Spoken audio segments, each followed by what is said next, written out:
Kalau kalian perhatikan, sebenarnya ada loh teka-teki yang tersembunyi di setiap bandara, sesuatu yang kita lihat terus, tapi mungkin jarang kita pikirin.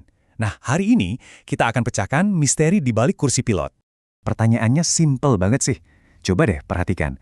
Mau di film, di berita, atau kalau kita sempat ngintip kokpit, kapten pilot pesawat itu hampir pasti duduknya di kiri. Kenapa ya? Nah, disinilah ceritanya jadi seru. Begitu kita lihat helikopter, aturannya kok kebalik, pilotnya malah duduk di kanan. Ini bukan kebetulan loh, dan jawabannya, percaya atau enggak, justru ada di sebuah tragedi yang mengubah dunia penerbangan untuk selamanya. Oke, ayo kita mundur sedikit ke masa lalu. Buat ngerti kenapa pilot pesawat duduknya di kiri, kita harus balik ke zaman di mana langit itu, wah, ibarat Wild West deh. Luas, bebas, tapi juga bahaya banget. Jadi setelah Perang Dunia Pertama selesai, kan banyak banget tuh sisa-sisa pesawat dan pilot-pilot yang jago. Dari sinilah lahir industri baru, penerbangan sipil. Pesawat-pesawat angkut militer disulap buat bawa penumpang sama surat. Tapi masalahnya belum ada tuh yang namanya aturan lalu lintas udara.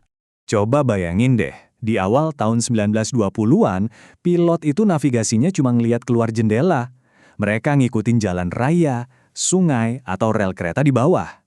Tapi cara ini ternyata bahaya banget. Dan puncaknya terjadi pada tanggal 7 April 1922. Hari itu mengubah segalanya. Di hari itu, ada dua pesawat yang terlibat. Yang pertama, De Havilland dari Inggris, bawa surat dari London ke Paris. Yang kedua, Farman Goliath dari Prancis, bawa penumpang dari Paris ke London. Nah, ini dia masalahnya. Mereka terbang di rute yang sama persis, tapi dari arah yang berlawanan.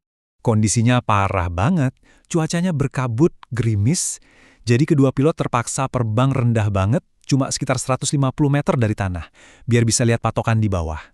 Karena mereka pakai patokan yang sama, tanpa sadar mereka terbang lurus, saling samperin, dan tabrakan pun nggak bisa dihindari. Inilah tabrakan udara pertama dalam sejarah penerbangan komersial. Tragedi ini jadi semacam alarm keras buat semua orang. Harus ada yang diubah, biar hal kayak gini nggak kejadian lagi. Dan solusi yang mereka temukan, inilah yang jadi kunci teka-teki kita. Pertanyaannya kan jadi jelas banget.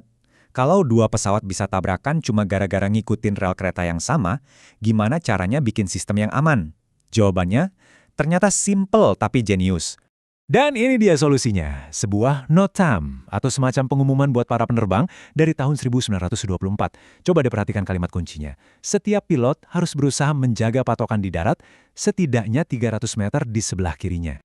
Oke, ayo kita bedah aturannya. Jadi gini, kalau kamu seorang pilot dan patokanmu itu rel kereta, kamu harus terbang di sisi kanan rel. Tujuannya, biar rel itu selalu kelihatan di sebelah kiri kamu. Nah, pesawat yang datang dari arah berlawanan juga melakukan hal yang sama di sisi mereka. Hasilnya, otomatis tercipta jarak aman selebar 600 meter di antara keduanya. Simple banget kan? Nah, ini dia momen ahaknya. Biar bisa terus-terusan mantau patokan di darat yang harus ada di sebelah kiri, posisi duduk yang paling pas buat pilot itu di mana? Ya jelas di kursi kiri. Aturan keselamatan inilah yang akhirnya jadi tradisi sampai sekarang. Memang sih, ada juga teori-teori lain, kayak soal torsi baling-baling yang bikin belok kiri lebih gampang, atau biar lebih gampang lihat pesawat lain pas menghindar. Tapi, bukti yang paling kuat yang menunjuk ke aturan yang lahir dari tragedi tahun 1922 itu sebagai penyebab utamanya. Oke, setengah teka-teki udah kejawab nih. Kita sekarang tahu kenapa pilot pesawat duduk di kiri. Tapi sekarang kita masuk ke bagian yang bikin bingung. Mengapa pilot helikopter malah duduk di kanan? Ada beberapa teori sih, mulai dari tradisi penemunya, Igor Sikorsky, sampai soal keseimbangan. Tapi alasan utamanya itu jauh lebih praktis. Semuanya soal gimana cara tangan kita bekerja pas ngendaliin mesin yang super rumit ini. Gini cara kerjanya. Di helikopter itu ada dua kontrol utama. Yang pertama namanya stick cyclic, bentuknya kayak joystick, buat ngatur arah. Ini sensitif banget dan butuh presisi tinggi. Makanya pilot pakai tangan dominan mereka, biasanya tangan kanan.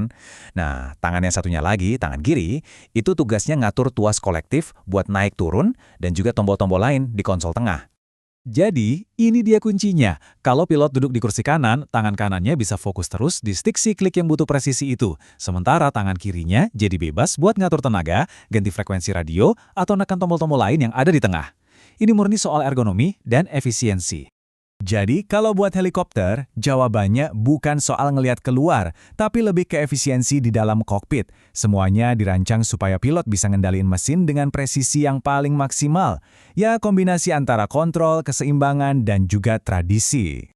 Nah, jadi ini dia rangkumannya. Kalau pesawat, pilot duduk di kiri karena alasan sejarah dan visibilitas, sebuah aturan yang lahir dari sebuah tragedi. Sedangkan helikopter, pilotnya duduk di kanan karena alasan ergonomi, desain paling efisien buat ngendaliin mesin yang super kompleks. Jadi lain kali kalau kalian lihat kokpit, kalian udah tahu ceritanya. Dan ini bikin kita mikir ya, kira-kira ada berapa banyak lagi sih aturan-aturan tak terlihat di sekitar kita yang ada bukan karena kebetulan, tapi karena sebuah kejadian di masa lalu yang membentuk cara kita melakukan sesuatu sampai hari ini. Sesuatu buat kita renungkan bareng.